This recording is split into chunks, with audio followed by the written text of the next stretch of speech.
Status లోటు తీరుస్తుందా?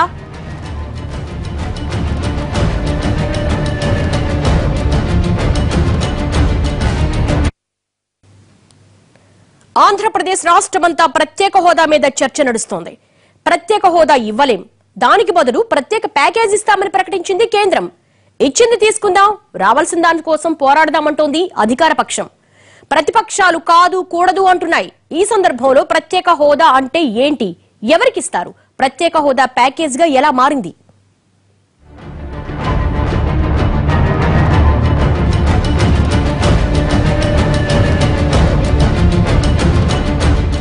ఆంధ్రప్రదేశ్ విభజన సమయంలో 4 హామీలిచ్చారు. వాటిలో మొదటిది సెక్షన్ 90 ప్రకారం పోలవరం ప్రాజెక్ట్, 2 సెక్షన్ 94 ప్రకారం పారిశ్రామీకరణ పన్ను, 3 20-2-2014 రాజ్యసభలో నాటి ప్రధాని మన్మోహన్ సింగ్ ఏపీకి 5 సంవత్సరాల పాటు ప్రత్యేక హోదా ప్రకటన చేయటం. ఇక 4 రాష్ట్ర రెవెన్యూ లోటు అంచనా వేసే బాధ్యత 14వ ఆర్థిక సంఘానికి అప్పగించటం, నిధులు సమకూర్చటం. ఇంకా ఎన్నో సెక్షన్లు ఉపసెక్షన్లు ఉన్నాయి. వాటినలా ఉంచితే ప్రత్యేక హోదా వల్ల లాభాలు ఈ లోటు ప్యాకేజీ ఎలా తీరుస్తుంది అనేది ఇక్కడ చర్చనీయాంశంగా మారింది. అసలు ప్రత్యేక హోదా అంటే ఏమిటంటే కేంద్ర ప్రభుత్వ ఆదాయం నుంచి రాష్ట్ర ప్రభుత్వాలకు పంచే విధానం గురించి కొంత తెలుసుకోవాల్సిన అవసరం ఉంది. కేంద్రానికి వచ్చే ఆదాయంలో కొంత భాగాన్ని రాష్ట్రాలకు పంచుతారు. Plan funds, non plan funds 2 రకాలు. ప్రణాళికేతర వ్యయం నుంచి సంక్షేమ పథకాలు, జీతభత్యాలు మొదలైన వాటికి ఖర్చు చేస్తారు. వీటిని ఎలా ఉపయోగించాలి అన్నది చెప్పటానికి ప్రతి 5 ఏళ్లకు ఒక ఆర్థిక సంఘం ఏర్పాటు చేస్తారు. ప్రతి ఆర్థిక సంఘం అప్పటి అవసరాలను దృష్టిలో ఉంచుకుని నిర్ణయాలు తీసుకుంటుంది. ఒక్కో ఆర్థిక సంఘానిది ఒక్కో తీరు. ఇక ప్రణాళికా వ్యయం విషయానికి వస్తే ఇందుకోసం ప్లానింగ్ కమిషన్ ఉంటుంది. ప్రతి 5 ఏళ్లకొకసారి ప్లానింగ్ కమిషన్ పంచవర్ష ప్రణాళిక సిద్ధం చేస్తుంది. ఉదాహరణకు రహదారులు, సాగునీటి ప్రాజెక్టులు, ఆరోగ్యం ఇలాగన్నమాట.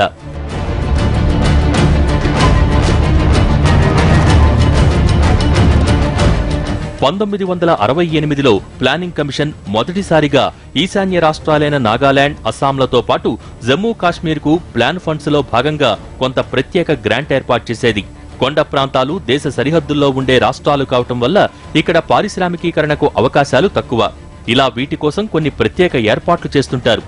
5వ ప్లానింగ్ కమిషన్ 1974లో మరో 7 రాష్ట్రాలకు ప్రత్యేక గ్రాంట్ ఇచ్చింది. వీటిని ప్రత్యేక హోదా కలిగిన రాష్ట్రాలుగా పిలుస్తుంటారు. ఈ స్పెషల్ స్టేటస్ కలిగిన రాష్ట్రాలకు ఇచ్చే స్పెషల్ గ్రాంట్స్ ప్రణాళికా వ్యయం ద్వారానే ఇస్తారు. గాడ్గిల్ ముఖర్జీ ఫార్ములా ప్రకారం మొత్తం కేంద్ర ఆదాయంలో ప్రత్యేక హోదా కలిగిన రాష్ట్రాలకు కావలసిన నిధులిచ్చిన తర్వాత మిగిలిన రాష్ట్రాల సంగతి చూడాలి. ఈ ఫార్ములాపై తర్జన భర్జనలు జరిగాక రాష్ట్రాల అభ్యంతరాలను పరిగణలోకి తీసుకుని 1991లో ఓ కమిటీ వేశారు. దీని ప్రకారం స్పెషల్ స్టేటస్ గల రాష్ట్రాలకు మిగిలిన రాష్ట్రాలకు వాటాల శాతం తయారు చేశారు. ప్రత్యేక హోదా రాష్ట్రాలకు కేంద్ర ప్రభుత్వ పథకాల్లో 90% గ్రాంటు, 10% అప్పు. ఇతర రాష్ట్రాలకు ఇది 30-70%గా ఉంటుంది. ఎన్డీసీ ఆమోదం తర్వాత నుంచి ఇదే విధానం అమలవుతోంది. 2002లో ఉత్తరాఖండ్ ఏర్పడ్డప్పుడు ఈ రాష్ట్రానికి ఉన్న పరిమితులు, అర్హతల వల్ల ప్రత్యేక హోదా ఇచ్చారు. దీంతో ప్రత్యేక హోదా పొందుతున్న రాష్ట్రాల సంఖ్య 11కు చేరింది. ప్రత్యేక హోదా పొందిన చివరి రాష్ట్రం ఇదే. ప్రత్యేక హోదా కలిగి ఉండాలంటే కొన్ని ప్రామాణికాలు ఉండాలి. రాష్ట్రం పొరుగు దేశం సరిహద్దు కలిగి ఉండాలి. 35% కొండలు, గుట్టలతో నిండి ఉండాలి. జీవన ప్రమాణాలు బాగా తక్కువగా ఉండాలి. పారిశ్రామికీకరణ, ఇన్ఫ్రాస్ట్రక్చర్ తక్కువ స్థాయిలో ఉండాలి. ప్రత్యేక హోదా గల రాష్ట్రానికి ఇలాంటి పరిమితులుండాలి.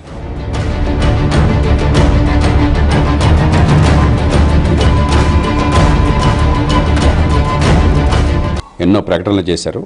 వాటికి మళ్ళీ ఇంకోసారి చట్టబద్ధత కల్పిస్తూ అవి మరో 2 అంశాలు 5 ఏళ్ల పాటు ప్రత్యేక సాయం అన్నారు. వివరాలు మనకు తెలియదు ఇంకా పూర్తిగాను.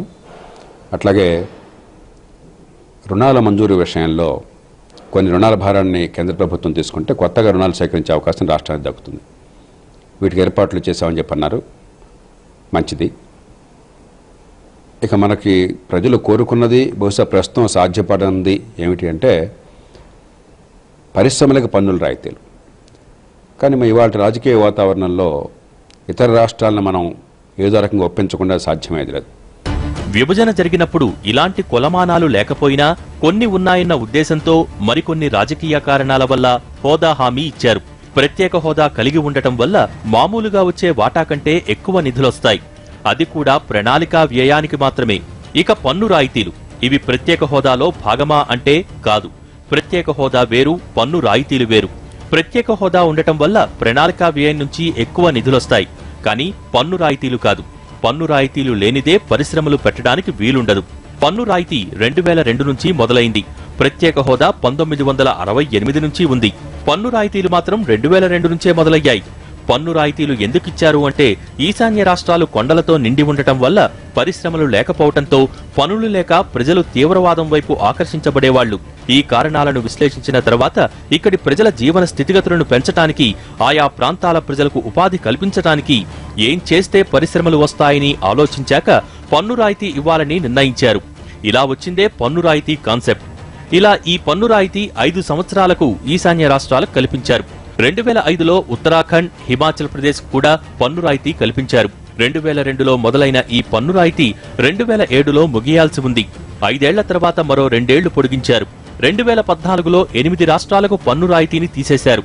2017 నుంచి మిగిలిన ఉత్తరాఖండ్, హిమాచల్ ప్రదేశ్, జమ్మూ కాశ్మీర్లకు పన్ను రాయితీలు తీసేస్తున్నారు.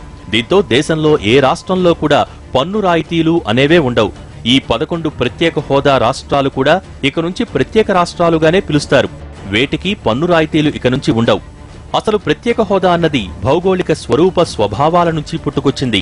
ఈ అర్హతలు ఏపీలో లేవని గుర్తించడంతో ప్రత్యేక హోదా నుంచి ప్రత్యేక ప్యాకేజీగా మార్చారు.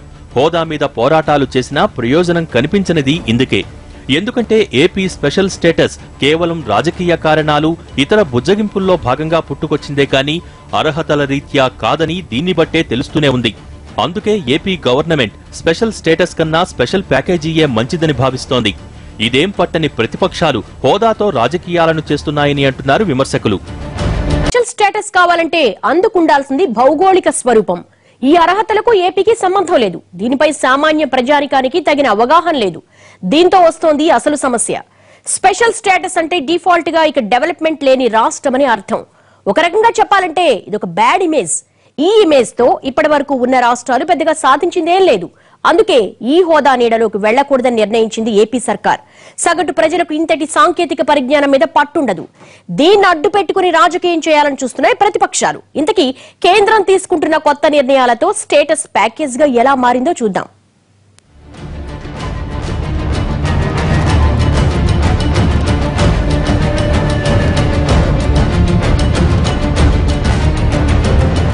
రెండు 2014లో కేంద్రంలో అధికారంలోకి వచ్చిన బీజేపీ కొన్ని విప్లవాత్మక మార్పులను తీసుకుంది. అప్పటి వరకు ఉన్న ప్లానింగ్ కమిషన్ ను రద్దు చేసింది. ఎస్డీసీని రద్దు చేసి నీతి ఆయోగ్ ని ప్రవేశపెట్టింది. దీని ద్వారా చెబితే ప్రణాళికా వ్యయాల్లాంటివి లేవు. స్పెషల్ స్టేటస్ రాష్ట్రాలకు నిధుల్లేవు. ఆ మాటకొస్తే అసలు ప్రత్యేక హోదా అనేదే తీసేశారు. 14వ ఆర్థిక సంఘమైతే ప్రత్యేక హోదా అవసరమే లేదు. ఏ రాష్ట్రానికి ఆ రాష్ట్రం ప్రత్యేకం. అక్కడి స్థితిగతులను బట్టి నిధులివ్వటం ఉత్తమంగా తేల్చింది. కేంద్ర రాష్ట్రాల మధ్య జరిగే పంపిణీని కూడా మార్చేసింది. గతంలో కేంద్రం రాష్ట్రానికిచ్చే నిధులు 32% ఉంటే ఇప్పుడది 42% పెరిగింది. దీంతో పాటు ఆర్థిక లోటుతో ఇబ్బందులు పడుతున్న రాష్ట్రాలకు స్పెషల్ గ్రాంటులను కేటాయించింది. ఇలాంటి స్పెషల్ గ్రాంట్లిచ్చే రాష్ట్రాల జాబితాలో గతంలో ప్రత్యేక హోదా అనుభవించిన 11 రాష్ట్రాలతో పాటు ఏపీ, పశ్చిమ బెంగాల్, కేరళను కూడా చేర్చింది. పశ్చిమ బెంగాల్, కేరళ రాష్ట్రాలకు ఈ ప్రత్యేక నిధులను 1 సంవత్సరానికే పరిమితం చేశారు. మిగిలిన 12 రాష్ట్రాలకు అంటే గతంలో ప్రత్యేక హోదా గల రాష్ట్రాలతో కలుపుకుని ఏపీకి 5 ఏళ్ల పాటు ఈ నిధులను ఇవ్వనున్నారు.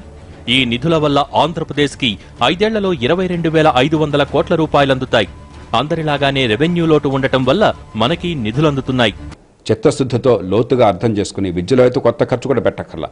ఉన్న ఖర్చును సద్వినియోగం చేసినట్టయితే అవసరమైతే ఆ విద్యా హక్కు చట్టాన్ని రాష్ట్రం వరకు మార్చి దాన్ని ఢిల్లీతో సంతకం పెట్టించి దానిలో కొంత వెసులుబాటు తెచ్చుకోవడం ఒకటి. ఆరోగ్యంలో కొంత అదనపు ఖర్చు పెట్టాల్సి ఉంటుంది. కానీ పెద్ద విపరీతమైన ఖర్చు అక్కర్లా. కానీ ఆ పెట్టే ఖర్చు సద్వినియోగం చేస్తే, సరిగ్గా కనుక వినియోగించినట్టయితే ఖచ్చితంగా విద్యా ఆరోగ్యాలు బాగుపడే అవకాశం ఉంది. కాబట్టి ఇప్పుడు అనవసరమైన రాద్ధాంతాలు లేకపోతే రాజకీయ పోరాటాలు కాకుండా నిజంగా పాలన బాగు చేయటం, మనం పెట్టే 1,40,000 కోట్ల రూపాయల ఫలితం ప్రజలకు అందటం, ముఖ్యంగా సామాన్యులకు అందటం, వాళ్ళ ఉపాధి అవకాశాలు పెరగటం, మౌలిక సదుపాయాలు పెరగటం, ఆర్థిక వ్యవస్థ పెరగటం, దాని మీద దృష్టి పెట్టాలి. ఇంతకీ ఈ ప్రణాళికేతర వ్యయాలు ఎక్కడికెళ్లాయి? అవేమైనాయి? వాటిని ఎలా పంచుతారంటే వీటి కోసం మధ్యప్రదేశ్ ముఖ్యమంత్రి నేతృత్వంలో ఓ కమిటీ వేశారు. దీన్నే చౌహాన్ కమిటీ అంటారు. చౌహాన్ కమిటీ నివేదిక ప్రకారం ఈ నిధులను 2 రకాలుగా పంచుతారు. ఒకటి central assisted state plan, 2 externally aided project. వీటిలో మొదటిది ఎక్కువగా ఉంటుంది. దీంతో అన్ని రాష్ట్రాలకు 60% కాస్ప్ నిధులొస్తాయి. ప్రత్యేక హోదా గల 11 రాష్ట్రాలకు మాత్రం 90% నిధులిస్తారు. కాస్ప్ యాప్ అంటే ఏంటి అంటే, కొన్నిసార్లు కేంద్ర ప్రభుత్వం ప్రపంచ బ్యాంకు నుంచి కానీ, ఆసియా అభివృద్ధి బ్యాంకు నుంచి కానీ, ఇతర విదేశీ సంస్థల నుంచి కానీ నిధులు తెచ్చి కేంద్ర పథకాలను రాష్ట్రాల్లో అమలు చేస్తుంది. ఈ నిధుల్లో 60% కేంద్రం భరిస్తే 40% రాష్ట్రాలు భరిస్తాయి. ప్రత్యేక రాష్ట్రాలకి 90-10%గా ఉంటుంది. అదే రాష్ట్రాలే ఈ ఎయిడెడ్ ఫండ్ తెచ్చుకుంటే మొత్తం అప్పు రాష్ట్రాలే భరించాల్సి ఉంటుంది. కేంద్రం కేవలం హామీగా మాత్రమే ఉంటుంది.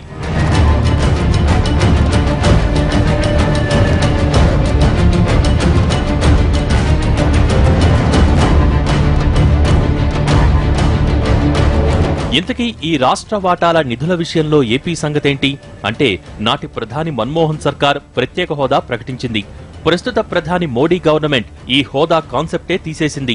గతంలో స్పెషల్ స్టేటస్ గా పిలిచే రాష్ట్రాలను నేడు కేవలం హిల్ స్టేట్స్ గా మాత్రమే పిలుస్తున్నారు. గతంలో 30% ప్రణాళికా వ్యయం నుంచి వచ్చే నిధులను పంపిణీ చేసేవారు. ఇప్పుడు ఈ పద్ధతి మారింది. ఈ రాష్ట్రాలకిప్పుడు చౌహాన్ కమిటీ ఫార్ములా ప్రకారం 90-10 నిధులను కాస్ప్ యాప్ల ద్వారా లభిస్తున్నాయి. అంటే central assisted state plan, externally aided ప్రాజెక్టుల ద్వారా నిధులు అందుతున్నాయన్నమాట. Welcome back. హోదా అనేదే కేంద్రం తీసేసినప్పుడు హోదాతో సమానమైన నిధులను సాధించడం ఎలా అన్న దాని మీద తీవ్ర మేధోమథనం సాగించింది చంద్రబాబు సర్కార్. కేవలం అనుభవజ్ఞులకు మాత్రమే సాధ్యమైన ఈ విధానం ఎలా సాగింది? ఎన్నో మార్లు ఢిల్లీ వెళ్లిన బాబు ఎలాంటి ప్రతిపాదనలు చేశారు? కేంద్రం ఎలా స్పందించింది?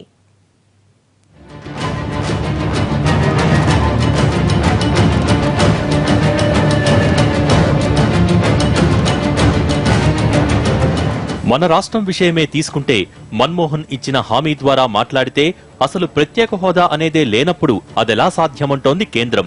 అలాంటప్పుడు క్యాస్ప్ నుంచి 30% అదనంగా ఇవ్వమన్నారు ఏపీ సీఎం చంద్రబాబు. దీనికి కేంద్రం మీకు అలా ఇవ్వటం కుదరదు, ఇస్తే మిగిలిన రాష్ట్రాలు కూడా తమకు కావాలనంటాయి. అంతేకాదు బడ్జెట్లో కూడా ప్రొవిజన్ లేదని తేల్చి చెప్పింది కేంద్రం. నవ్యాంధ్రప్రదేశ్ అభివృద్ధికై వీలైనంత ఎక్కువ నిధులు రాబట్టడానికి ఏపీ సీఎం చంద్రబాబు ఎన్నోసార్లు ఢిల్లీ వెళ్లి వచ్చారు. ఎన్నో సమాలోచనలు చేశారు. కొత్త ఫార్ములాలు తయారు చేయించి ఆర్థిక మంత్రితో చర్చించారు. ఇలా 2 ఏళ్లు గడిచిపోయాయి. చివరకు ఒక దారి కనుక్కున్నారు. క్యాస్ప్ లో ఎక్కువ ఇవ్వమంటే కదా ఇబ్బంది, ఇతర రాష్ట్రాలు అడ్డుపడేది. అదే క్యాస్ప్ లో ఇచ్చే నిధులు ఈఏపీల నుంచి ఇవ్వండని కోరారు. ఎందుకంటే క్యాస్ప్ అన్ని రాష్ట్రాలకు ఒకేలా ఉంటుంది. అదే ఈఏపీ అయితే రాష్ట్రానికొక విధంగా మారుతుంది. ఇతర రాష్ట్రాలు దీనికి అడ్డుకాలు వేయలేవు. బాబు ప్రతిపాదనతో కాదు కుదరదని చెప్పటానికి వీల్లేని పరిస్థితి కేంద్రానిది. ఎట్టకేలకు ఈ ప్రతిపాదనను ఒప్పుకున్నారు. ఇంతకీ ఈ విధానం వల్ల ఏపీకి లాభమేంటి, నష్టమేంటంటే, సాధారణంగా ఎక్స్టర్నల్లీ ఎయిడెడ్ ప్రాజెక్టు కింద తీసుకునే అప్పు 5 నుంచి 7 ఏళ్ల తర్వాత చెల్లించాలి. ఆ చెల్లింపుల కాలపరిమితి 10 నుంచి 15 సంవత్సరాలు ఉంటుంది. ఈ రుణం ఈ ఏడాది ఎఫ్ఆర్బిఎం కి లోబడి ఉంటుంది. ఇది సాధారణంగా రాష్ట్ర స్థూల ఉత్పత్తిలో 3.5% ఉంటుంది. ఏపీ సీఎం చంద్రబాబు జైట్లీ ముందు ప్రవేశపెట్టిన ప్రతిపాదనలోకి వస్తే క్యాస్ప్లో 30% ఎక్కువ నిధులివ్వటం కుదరదంటున్నారు. కాబట్టి ఈ మొత్తం ఈఏపీ కింద ఇవ్వమని ఏపీ కోరటం, కేంద్రం అంగీకరించడం ఒక శుభపరిణామం. ఉదాహరణకు ఏపీకి ప్రతి సంవత్సరం క్యాస్ప్ కింద 10,000 కోట్లు ఖర్చు పెడుతుందనుకుంటే ఇందులో 6,000 కోట్లు కేంద్రం, 4,000 కోట్లు రాష్ట్రం భరించాలి. స్పెషల్ స్టేటస్ గల రాష్ట్రమైతే ఈ లెక్క మారుతుంది. 90-10% మారుతుంది. మొత్తంగా ప్రత్యేక హోదా లేకపోవటం వల్ల ఏపీ కోల్పోతున్నది 3,000 కోట్లు. చంద్రబాబు జైట్లీ ఫార్ములా ప్రకారం మనం నష్టపోతున్న మొత్తాన్ని కేంద్రం ఈఏపీగా ఇస్తోంది.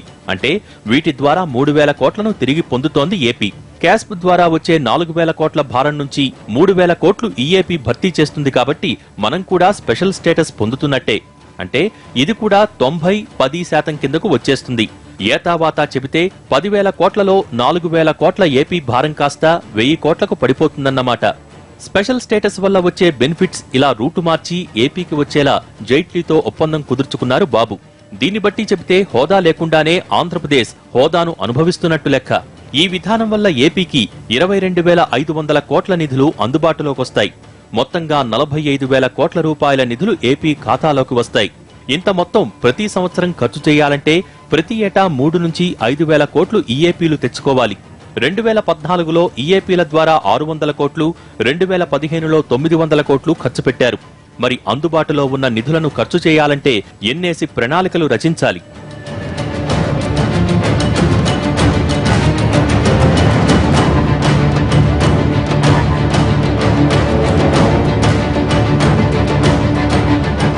పన్ను రాయితీ అంశానికి వస్తే 2002లో మొదలైన పన్ను రాయితీ 2014లో దాదాపు తీసేశారు.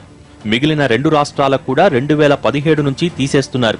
జీఎస్టీ వస్తున్న సందర్భంగా ఇక దేశం మొత్తం మీద ఎక్కడా పన్ను రాయితీలన్న మాటే ఉండదు. అందరి ఆలోచనేంటంటే పన్ను రాయితీ అనేది స్పెషల్ స్టేటస్ లో భాగమని. ఇది నిజం కాదు. పన్ను రాయితీ వేరు, ప్రత్యేక హోదా వేరు. ప్రత్యేక హోదాలో అసలు పన్ను రాయితీనే లేదు. ఇన్నేసి ఎత్తులకు పై ఎత్తులు వేసి రాష్ట్రానికి నిధులు సాధించడం కేవలం అనుభవజ్ఞులకు మాత్రమే సాధ్యం. ఇదే చంద్రబాబు చేసి చూపిస్తున్నారని అంటున్నారు ఆర్థిక రంగ నిపుణులు. ఇప్పటికే ఏపీ 42,000 కోట్ల ఈఏపీల కోసం డిపిఆర్లు సిద్ధం చేసింది. దీన్ని బట్టి బాబు గవర్నమెంట్ హోదాతో సమానమైన నిధులు సాధిస్తున్నారా లేదా అన్నది ఆంధ్రప్రదేశ్ ప్రజానీకం తెలుసుకోవాలని కోరుతున్నారు నిపుణులు. ఈ ఉద్యమాలు ఆందోళనలకి మనం స్వస్తి పలికి ఈ వచ్చిన ఫలితాలను సద్వినియోగం చేసుకోవాలి. దీనిలో రాష్ట్ర ప్రభుత్వానికి నా సూచన ఏమిటంటే, మొట్టమొదటిది ఈ రుణాలు మంజూరు అనేది తాత్కాలికంగా బాగుంటుంది, కానీ రేపొద్దున రాష్ట్ర ప్రజల మీద రుణభారం పెరుగుతుంది. మీ కానుకలకి, దుబారా ఖర్చులకి రుణాలు తీసుకుని దాన్ని ఖర్చు పెట్టడం ధర్మం కాదు. కాబట్టి మనం రుణం తీసుకునే ప్రతి రూపాయి కూడా రేపొద్దున సంపదని పెంచి, ఉపాధిని కల్పించి, రాష్ట్ర ప్రభుత్వానికి పన్నుల వసూళ్లు పెంచేదిగా ఉండాలి తప్ప మనకి మరింత గుదిబండ అయిపోయి వచ్చే తరానికి మనం ఇబ్బంది కలిగించకూడదు. ఇంత టెర్మినాలజీ ఇందులో దాగి ఉంటే వీటిని సవివరంగా సగటు ప్రజలకు అర్థమయ్యేలా వివరించాల్సింది పోయి ప్రతిపక్షాలు హోదాతో ఏదో జరిగిపోతుందని మాయమాటలు చెబుతున్నాయి. ప్రస్తుతం కేంద్రం ఏపీకిస్తున్న ప్యాకేజీ ప్రకారం పోలవరం ప్రాజెక్టుకు 2014 నుంచి పూర్తి నిధులు సమకూరుతున్నాయి. బహుళార్థ సాధకమైన పోలవరం ఒక్కసారి సిద్ధమైతే తెలుగు వెలుగులు అసామాన్యం కానున్నాయి. అంతేకాదు, ఏపీ ప్రజలకు సాగు, తాగునీటి కొరత తీరిపోవడంతో పాటు విద్యుత్ కొరత కూడా తీరుతుంది. ఇక కేంద్ర పథకాలలో భాగంగా ఏపీకి, మరీ ముఖ్యంగా రాజధాని అమరావతికి ప్రత్యేకమైన హంగులు ఏర్పడనున్నాయి. నవ్యాంధ్ర పేరుకు తగ్గట్టుగానే నవ్యతను సాధించి ముందుకెళ్లడానికి ఎన్నో ఏర్పాట్లు సాగుతున్నాయి. రాజకీయం కోసం కాక హోదాను ఇకనైనా ప్రతిపక్షాలు పక్కన పెట్టాల్సిన అవసరముంది. ప్రభుత్వం ఇదేమీ కావాలని తీసుకున్న నిర్ణయం కాదు, కేంద్ర విధానంలో మార్పులకు ప్రతిఫలం. ఎవరు అవునన్నా కాదన్నా రాష్ట్రానికి జరగాల్సింది మంచే. ఈ దిశగా ఎన్ని దారులు ఉన్నాయో అన్ని దారులను వెతకటం మేలు చేస్తుంది. అంతేగాని ప్రజల మనోభావాలను రెచ్చగొట్టి వాటి ద్వారా స్వీయ లాభం పొందాలనుకోవటం పూర్తిగా తప్పిదం. ఏది ఏమైనా హోదా అంశం పేరుతో అరిచి గీపెడుతున్న వాళ్లు కూడా ఇక నుంచి తమ తీరు మార్చుకోవటం ఎంతైనా మంచిది. ఎందుకంటే అన్ని వేళలా అబద్ధాన్ని నిజం చేస్తుంటే జనం చూస్తూ ఊరుకోరని అంటున్నారు విశ్లేషకులు. ఇది వాళ్ళ స్టోరీ బోర్డ్.